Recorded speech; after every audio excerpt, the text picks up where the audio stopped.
Exactement. Lorsque nous regardons les degrés ou l'ampleur du problème, moi je pense que nous sommes dans une société en dissociation. C'est Ok. ça les termes que j'ai là. Les gens pensent que nous sommes résilients parce que nous avons traversé les choses semblent impeccables, mais nous sommes dans une société en dissociation. Parce que le degré de banalisation des choses a dépassé même les limites. Alors, moi, je voulais dire que on doit encore refonder les choses. On doit réorganiser les choses et réorienter les choses. Parce que si je me demande que fait le ministère de l'Intérieur par rapport à la question d'abus de substances, que fait ce ministère des Affaires extérieures par rapport à ça, que fait le ministère de la Santé, que fait les autres institutions de l'État comme l'OCC, DGI, DGDA et les autres. Je trouve que tout le monde doit être impliqué. Et moi, j'ai résumé un peu les niveaux d'intervention en 3 éléments. Le système de surveillance du circuit. Le système de surveillance du circuit, d'abord identifier les fournisseurs à partir de l'extérieur du pays, le voie d'entrée, les fournisseurs à l'intérieur du pays, et identifier les marchés et les utilisateurs. Ça, c'est la première des choses qui doit être en place parce que chaque pays où il y a la drogue, il existe un système de surveillance. Ok. Pour surveiller les circuits. La deuxième des choses, c'est la politique de réduction des risques. Et cette politique de réduction des risques touche tous les niveaux d'intervention au niveau d'une société. L'État, il va y intervenir pour les stratégies et la régulation. Ils vont utiliser les partenaires locaux, on les appelle comment, les sous-unités de la société civile pour la mise en action, mise en œuvre. Et il y aura aussi un système de contrôle de l'État. Dans la politique de réduction des risques, on doit revoir la politique de l'offre et de la demande. Ok. Parce que si les produits circulent librement, si le produit est moins cher sur le marché, il sera plus utilisé et plus consommé et en désordre. Mais s'il y a un système de contrôle de l'offre et de la demande, il y a lieu à partir de la gestion de ce système de réduire la consommation. La troisième des choses dans les systèmes de réduction des risques, il faut savoir que les toxicomanes, en utilisant ces drogues, ils s'exposent à la réduction de la durée de vie. Ok. Vous allez voir, par exemple, ceux qui inhalent les produits, pour la plupart, ils vont développer des pathologies pulmonaires comme la tuberculose et les autres. Ceux qui utilisent les injections, ils vont développer les maladies qui peuvent passer par les sangs, entre autres le VIH, SIDA, l'hépatite. Vous allez voir que du fait qu'il n'y a pas de barrières sanitaires dans les ghettos et des endroits de consommation, il y aura d'abord les cancers que les gens vont développer dans les milieux parce qu'ils sont des fumeurs passifs de ces drogues.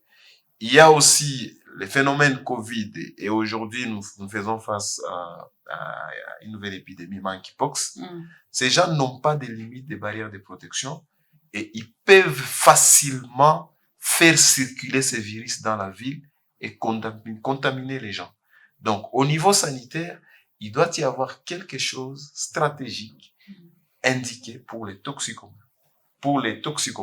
afin de réduire la pullulation de ces maladies contagieuses que nous pouvons avoir. Toujours dans cette politique de réduction des risques, on a la distribution des intrants comme des seringues. Ailleurs, en Suisse, vous allez retrouver, il y a même des poteaux où il y a des seringues qui sont disponibles et la drogue est disponible. Et il y a même le système de recyclage qui est là. Il utilise, il s'injecte, il met dans le système de recyclage, ça recycle la seringue et ça l'installe quelque part. L'autre toxicomane, il peut passer, c'est en rapport à la gestion de l'état de manque qu'ils vont l'utiliser. Il ne sait pas, il sera en état de manque à quel endroit. Voilà pourquoi ces potons sont partout dans les pays en Suisse. Il peut arriver, il est dans les manques. il va utiliser et il laisse là, l'autre arrive. Ça lui permet de réduire les taux de criminalité, ça permet de réduire les taux d'insécurité, parce que c'est en état de manque qu'un toxicomane devient dangereux. Mais un toxicomane n'a jamais été dangereux. D'ailleurs, si vous le retrouvez, ils sont très gentils, très cool, obéissants. Vous parlez avec lui, il vous écoute, il vous respecte, il ne vous agresse pas. Mais s'il entre en manque, ça veut dire que la drogue s'élimine dans le sang, dans le corps. Là, il commence à sentir les douleurs, il commence à sentir des malaises. C'est là il devient un peu agité, irritable, agressif. Et tout ça, c'est pour avoir quelque chose pour acheter et pour s'en procurer. Donc, cette agressivité et irritabilité ou criminalité que nous observons sont des stratégies pour eux, pour avoir le moyen, pour avoir la drogue et calmer leur malaise. Et c'est en ce moment-là qu'ils peuvent venir danger. Donc, quand on parle de la réduction des risques, on doit avoir un système qui va prendre en compte tous ces aspects dont on vient de relever là. Et enfin, c'est la disponibilisation de produits substitutifs de ces drogues.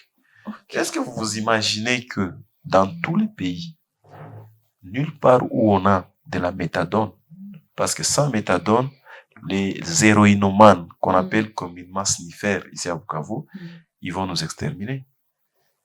Et c'est la drogue la plus difficile et la plus compliquée à gérer, c'est l'héroïne. Et quand il est en état de manque, là, c'est soit la mort, soit il a des produits.